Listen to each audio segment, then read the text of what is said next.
Here's Caitlin Clark's first meeting with the media since all the uproar over the weekend. Same? Yeah, same. Can you block it out? Absolutely. Like, I don't really hear the noise. I just come here and play basketball every single day, and that's what I focus on. And, this is my job, so everything else, all the external noise, doesn't faze me.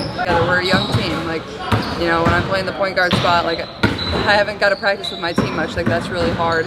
Trying to navigate an offense, and you haven't had much practice time together. So I think that's just something we're going to continue to navigate. But I think it's it's already improved a lot, and it's only going to continue. You exited last game with that ear injury. What did that feel like, and are you good now? Yeah, I'm good. It's still a little hard to hear, but it's all good. You're used to physical play. Yeah. You said you grew up playing against the guys. What's this first 11 games been like for you? Yeah, Surprise or no?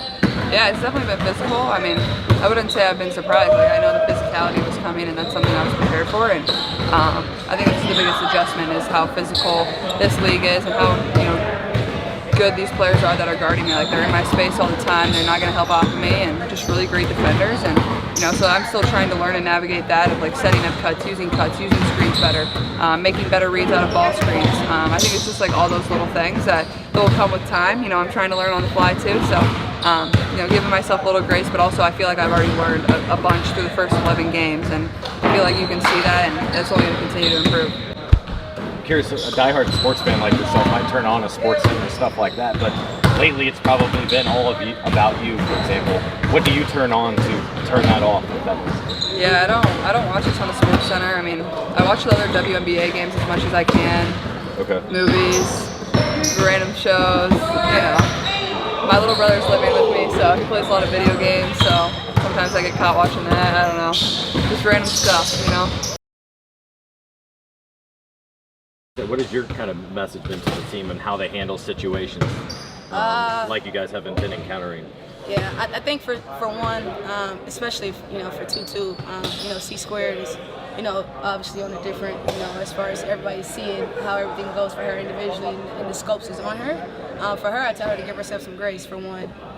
You're not gonna get it, like I said, we're not gonna get it all back in a week. We're not gonna get it back in a couple of days. So for us, it's about taking the daily positives and individually getting what we need. And then from a group standpoint, I think everything will slow itself down if we mentally just take a breath. And I think for my team, I try to be the person that's going to be, hey, take some time for yourself, get what you need, and then when the team needs you, you can answer the bell. And so the mindset is for us to be clear here to go and compete. You've seen CC react to all of the things that are going on. What have you seen behind the scenes that maybe we're not seeing out here publicly?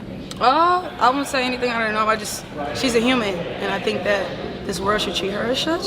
I think she deserves to give herself some grace, and I think a lot of people around this world should too. And I think that at the end of the day, not only is she human, she's a 22-year-old kid technically, and I think that she's going to transition. There's going to be things that she's just going to experience that comes with time, and I think that the world should give her some grace. I really do, and I think that's our job as a team to make sure that she's covered from a standpoint of feeling mentally and physically safe, obviously, but psychologically, we want her to, at the end of the day, she gotta go home and sleep. So that's our deal. We want her to feel at home all the time. Shout out to Caitlin Clark and Kelsey Mitchell. It's great to hear a teammate of Caitlin Clark's come to her defense and actually talk about the pressure and the things that Caitlin Clark's been going through over this time. And that we do have to recognize that she's only 22 years old. And I don't know a lot of people that's gone through this type of pressure and has that type of pressure on their shoulders at that age.